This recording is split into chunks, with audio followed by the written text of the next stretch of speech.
Hai guys, selamat datang di channel Jonandas Akbar. Di video ini, gue mau menceritakan kembali tentang salah satu pembunuhan yang paling terkenal pada zaman Victoria, Inggris. Dan pembunuhan ini juga termasuk ke dalam pembunuhan terkejam dalam sejarah Inggris, yakni pembunuhan Julia Martha Thomas. Apa ada yang tahu di antara kalian tentang kisah pembunuhan ini?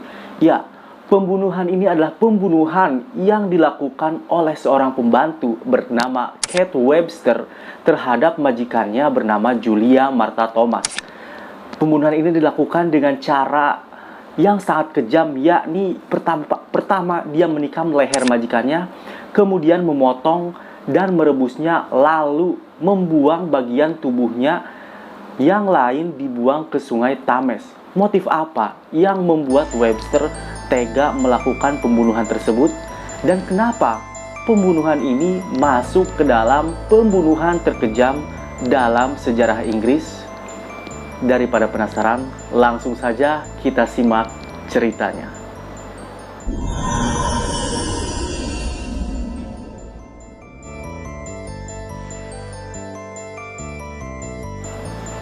Julia Martha Thomas adalah seorang wanita berbadan kecil dan berusia sekitar 54 tahun. Dia merupakan seorang mantan guru sekolah yang 2 kali janda sejak kematian suami keduanya pada tahun 1873. Ia tinggal sendirian di Mayfield Cottage, yang juga dikenal sebagai Two Fine Cottage di Park Road di Richmond, Inggris. Rumahnya adalah villa semi terpisah 2 lantai. Pada saat itu, daerah ini tidak padat penduduk. Thomas juga dikenal sebagai orang yang bertemperamen baik dan memiliki gaya berpakaian eksentrik. Thomas juga memiliki kebiasaan bepergian sampai berminggu-minggu, bahkan berbulan-bulan tanpa memberitahu keluarga dan juga teman-temannya. Suatu hari, si Thomas ini ingin mempekerjakan pembantu di rumahnya karena dia sudah tua dan dia juga terlalu repot kalau mengurusi pekerjaan-pekerjaan rumah. Jadi, dia ingin agar pekerjaan rumahnya itu ada yang membantu dan lebih mudah.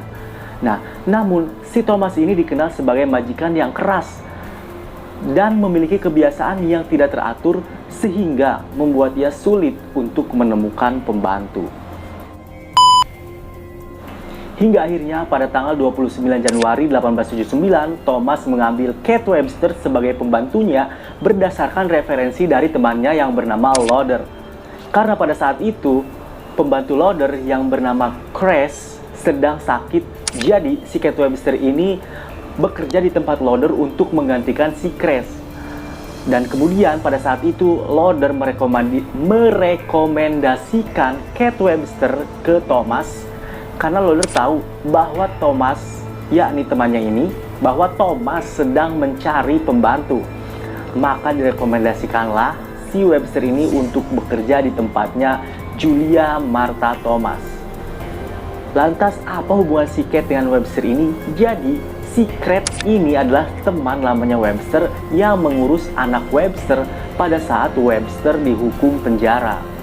Singkat cerita, setelah Thomas dan Webster bertemu, diajaklah si Webster ini ke rumah Thomas untuk bekerja di rumahnya.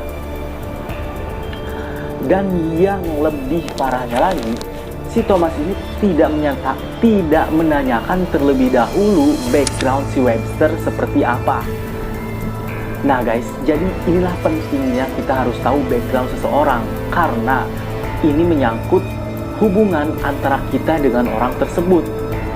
Nah, sebenarnya Webster ini memiliki banyak sekali catatan kriminal, seperti dia pernah melakukan pencurian, perampokan, dan juga dia sering sekali keluar masuk penjara. Bahkan si Webster ini pernah beberapa kali mengganti identitas dirinya untuk melakukan tindakan kriminal. Sepertinya si Thomas ini telah memasukkan hewan buas ke dalam rumahnya sendiri.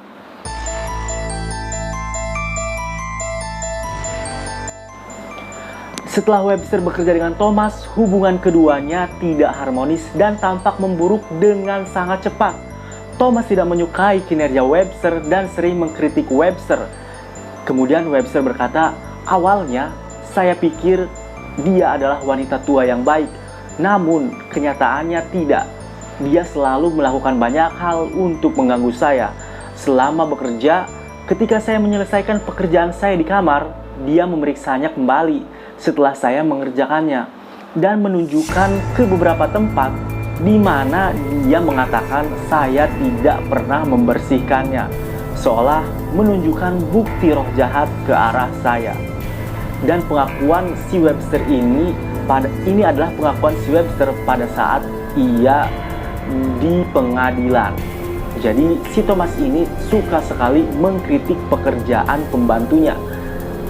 Si Thomas ini nggak suka dengan kinerjanya si Webster karena kurang bersih dan apalah, sehingga ia mencaci si Webster ini dengan kata-kata yang kurang enak mungkin. Nah, jadi si Thomas ini tidak puas dengan hasil kerja si Webster ini, sehingga hal ini membuat Webster semakin benci kepada Thomas. Sampai-sampai suatu hari si Thomas ini membujuk teman-temannya untuk tinggal di rumahnya dan tidak meninggalkannya sendirian dengan Webster.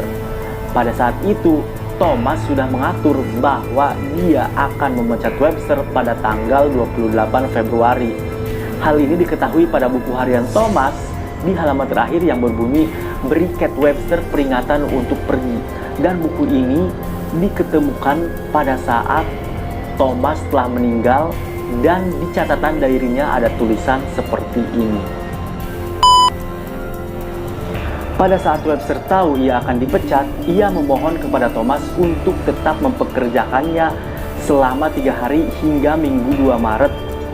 Dan pada malam hari setelah kejadian inilah pembunuhan kejam itu dimulai. Jadi sebenarnya si Webster ini sudah merencanakan pembunuhan terhadap majikannya. Jadi setiap hari Minggu si Webster ini masuk kerjanya siang, dan pada saat itu Thomas sudah mengingatkan Webster bahwa pada siang itu ia akan melakukan kebaktian. Jadi si Thomas ini membutuhkan tenaga Webster untuk mempersiapkan kebaktian gereja. Namun di pagi harinya si Webster ini pergi untuk ke kedai untuk minum-minum untuk melepaskan rasa stresnya.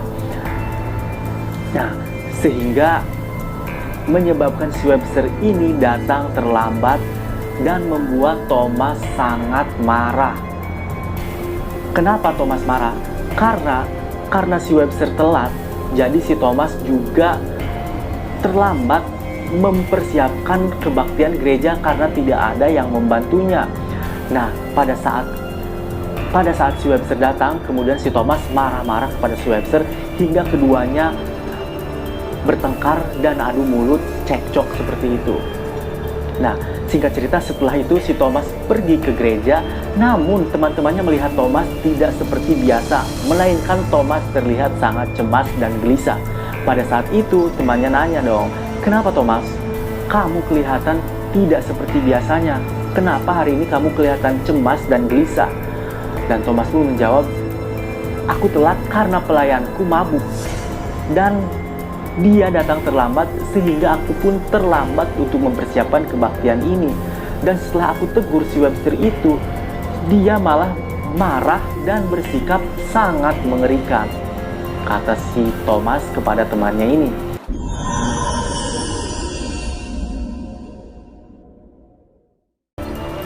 Setelah selesai kebaktian, Thomas pun pulang dari gereja lebih awal, sekitar jam 9 malam. Kemudian pada saat itu Webster datang dan menghampiri Thomas di rumahnya. Dan saat tahu Webster datang, Thomas pun lari naik ke atas tangga dan hendak masuk ke dalam kamarnya.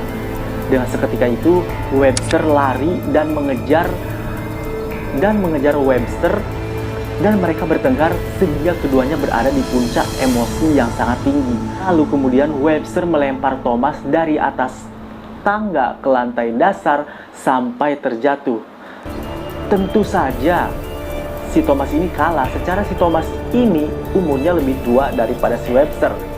Pada saat si Thomas ini jatuh, membuat Webster gelisah karena dia takut Thomas menjerit sehingga membuat dia akan mendapatkan masalah baru. Tanpa pikir panjang lagi, si Webster mencekik dan menikam tenggorokan Thomas sampai ia mati, sampai si Thomas tidak bisa bernapas, dan kemudian ia melemparkan kembali Thomas ke lantai. Sebenarnya, pada saat kejadian ini, tetangga Thomas yang bernama Yves mendengar bunyi gedebuk seperti kursi yang jatuh, tetapi ia tidak mengindahkannya dan ia malah mencuekannya. Setelah Webster mencekik sampai mati, kemudian Webster membuang bagian-bagian tubuh Thomas dengan memotongnya, kemudian merebusnya ke dalam panci, dan kemudian ia membakar tulang-tulangnya di perapian. Sebagai hal ini diketahui sebagaimana pengakuan Webster pada saat persidangan, dan ia berkata, "Ya, saya bertekad untuk menyingkirkan tubuhnya sebaik mungkin. Saya memotong kepala dari tubuhnya dengan kampak yang saya gunakan untuk memotong daging sesudahnya. Saya juga menggunakan gergaji daging dan pisau pahat untuk memotong tubuhnya. Lalu saya menyiapkan panci yang sudah diisi air untuk merebus dagingnya agar menghilangkan jejak. Kemudian saya membelek perutnya dengan pisau ukir dan membakar sebanyak mungkin yang saya bisa." Gila memang si Webster ini ya, Wak. Nah, sebenarnya pada saat itu para tetangga pun mencium bau aneh yang tidak biasanya. Ialah secara yang dimasak adalah daging manusia. Tentu baunya berbeda. Apakah di antara kalian ada yang pernah nyium bau daging manusia yang sedang dimasak? Kalau gue sih belum pernah. Dan gak kebayang tuh gimana baunya si Webster. Sedangkan si Webster ini memasak daging itu, para tetangganya saja mual menciumnya dari jauh. Apalagi si Webster yang mengaduk-ngaduk, yang memasak, yang memotong segala macam. Memang gila si Webster ini. Benar-benar wanita yang kejam, karena memang mungkin sudah terbiasa bagi dia untuk melakukan tindakan-tindakan kriminal seperti ini.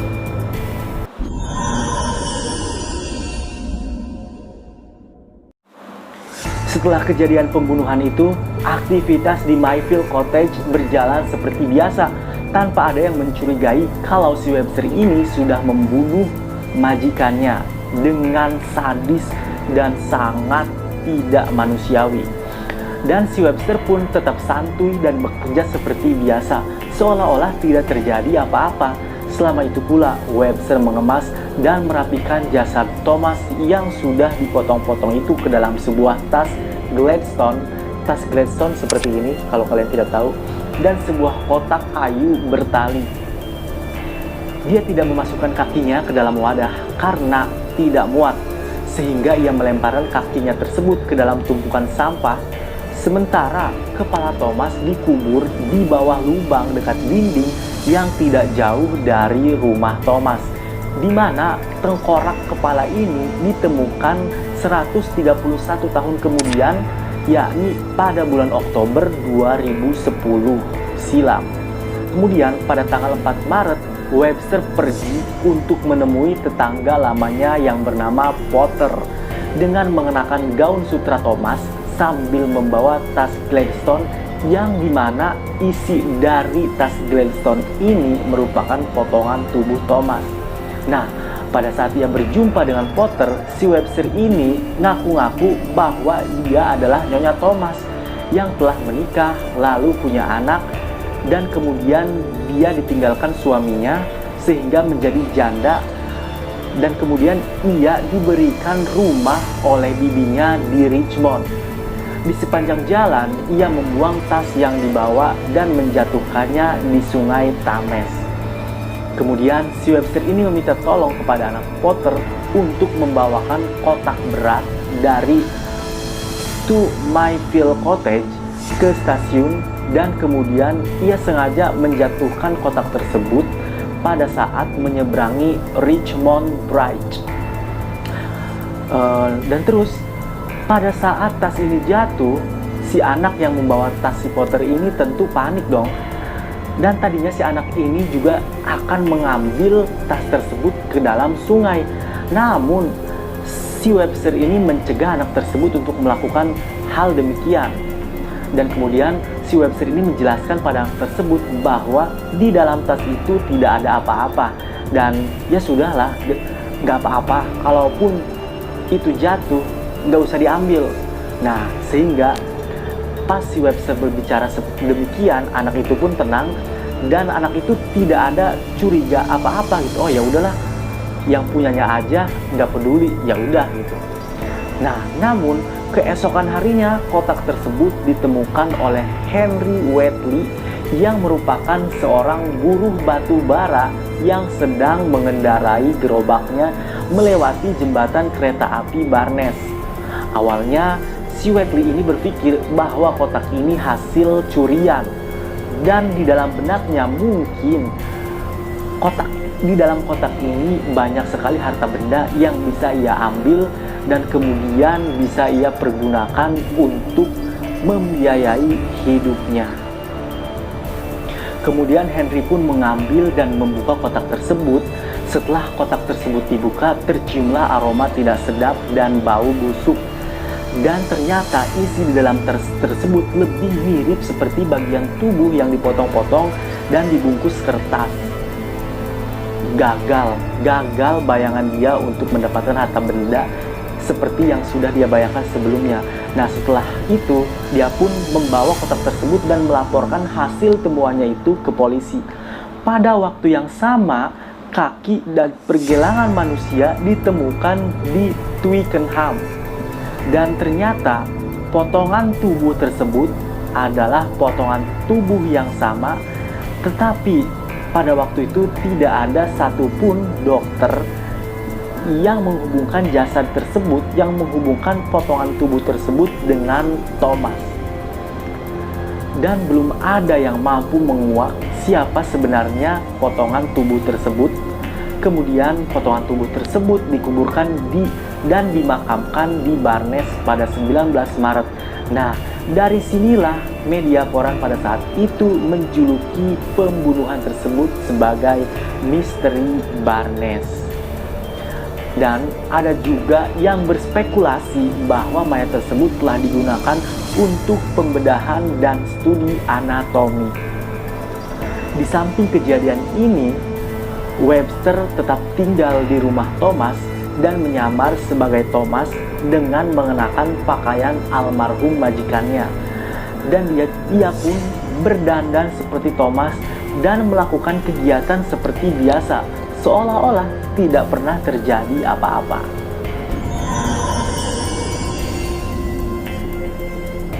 Pada tanggal 9 Maret, dia pun mencapai kesepakatan dengan John Church.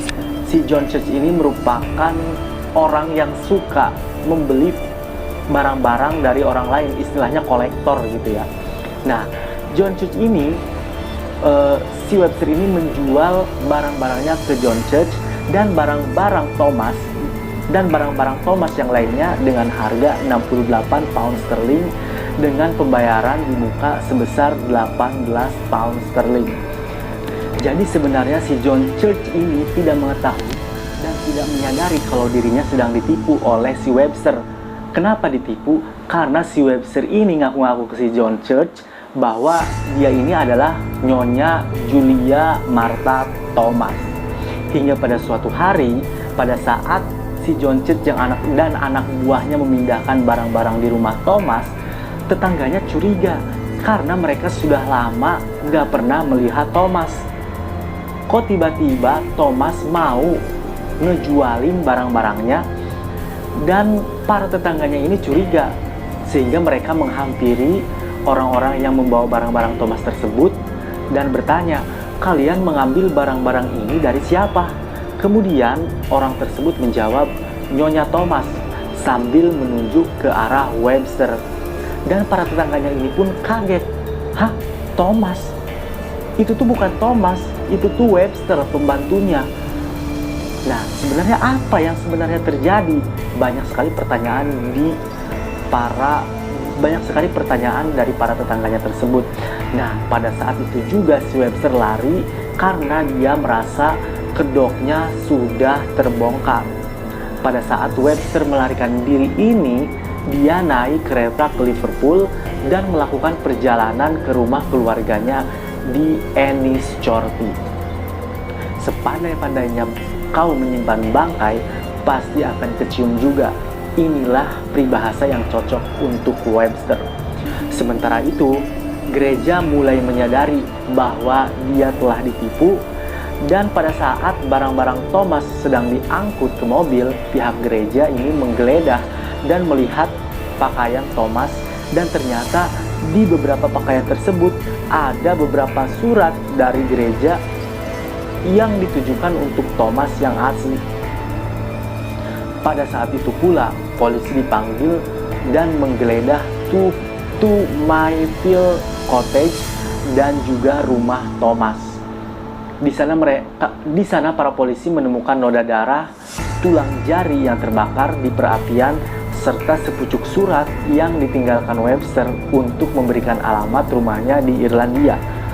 Kenapa si Webster bego juga nih? Kenapa dia meninggalkan alamat rumahnya di rumah si Thomas ini? Nah, akhirnya pihak kepolisian pun segera memberitahukan ciri-ciri Webster. Detektif dari Scotland Yard segera mencari Webster, dan ternyata si Webster ini sudah melarikan diri ke Irlandia dengan kapal pengangkut batu bara. Kepala polisi Royal Irish Constabulary atau RIC di Wexford menyadari bahwa wanita yang dicari oleh Scotland Yard adalah orang yang sama yang pernah ditangkap pasukannya 14 tahun yang lalu karena kasus pencurian. Nah, kemudian RIC pun mampu melacak Webster ke pertanian pamannya di Kayland dekat Enniscorthy, dan mereka berhasil menangkap si Webster ini pada tanggal 29 Maret. Kemudian ia membawa Webster ke Kingston dan dari sana dikembalikan ke Richmond dalam tahanan polisi Scotland Yard. Pembunuhan Thomas membuat geger kedua daerah pesisir Irlandia. Ketika berita itu menyebar, banyak orang pergi ke Richmond untuk melihat Mayfield Cottage. Ketika Webster melakukan perjalanan ke Richmond sebagai tahanan, banyak sekali orang yang mengejeknya di sepanjang jalan dan hampir di setiap stasiun yang ia lewati. Semua orang mengejek, menghina, dan mencaci si Webster ini karena si Webster ini merupakan sudah dicap sebagai seorang pembunuh. Pada saat sidang pertama Webster di Richmond disambut oleh banyak sekali kerumunan massa yang ingin menyaksikan sidang tersebut. Selama 6 hari, pengadilan mendengar serangkaian saksi untuk menyatukan kisah rumit tentang bagaimana Thomas menemukan kematiannya, namun tidak ada satupun saksi yang mampu memberikan keterangan valid. Sehingga pada hari terakhir, sepotong bukti yang memberatkan Webster datang dari pembuat topi bernama Maria, yang mengatakan bahwa Webster telah datang mengunjunginya seminggu sebelum pembunuhan dan mengatakan bahwa ia akan pergi ke Birmingham untuk menjual beberapa properti, perhiasan, dan rumah yang ditinggalkan oleh bibinya. Nah, dari sinilah pihak pengadilan menafsirkan bahwa pembunuhan yang dilakukan Webster sudah terencana. Setelah itu, hakim pun mengembalikan vonisnya, dan tepat sebelum hakim menjatuhkan hukuman mati kepada Webster, Webster pun ditanya, apakah ada alasan mengapa hukuman mati tidak boleh dijatuhkan kepada kamu? Kira-kira seperti itu nanyanya ya. Dan kemudian si Webster ini pun mulai bersandiwara dengan memohon kepada hakim bahwa dia sedang hamil dan agar agar diringankan hukumannya. Padahal ini merupakan akal-akalan si Webster saja, sehingga The Law Times melaporkan bahwa ini merupakan adegan ketidakpastian dan alibi pada saat kebingungan. Sampai-sampai hakim pun bingung karena belum ada kasus serumit ini sebelumnya. Dengan berbagai alasan yang dikemukakan Webster, akhirnya Webster pun terbukti dinyatakan bersalah, dan pada tanggal 29 Juli Webster menerima hukuman gantung dengan metode long drop atau mati seketika. Dan ia pun dimakamkan di salah satu halaman kuburan penjara. Pada saat tali gantungan ditarik dan Webster meninggal, orang-orang yang menyaksikan berteriak gembira karena pembunuh terkejam sudah mendapatkan balasan yang setimpal.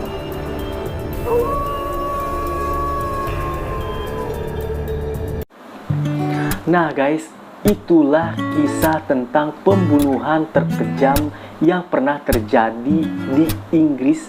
Bahkan pembunuhan ini masuk ke dalam sejarah Inggris sebagai pembunuhan terkejam yang pernah ada. Dan terima kasih buat kalian yang sudah nonton video ini. Jangan lupa klik subscribe jika kalian suka dengan konten gue. Sampai ketemu di video selanjutnya dan bye-bye.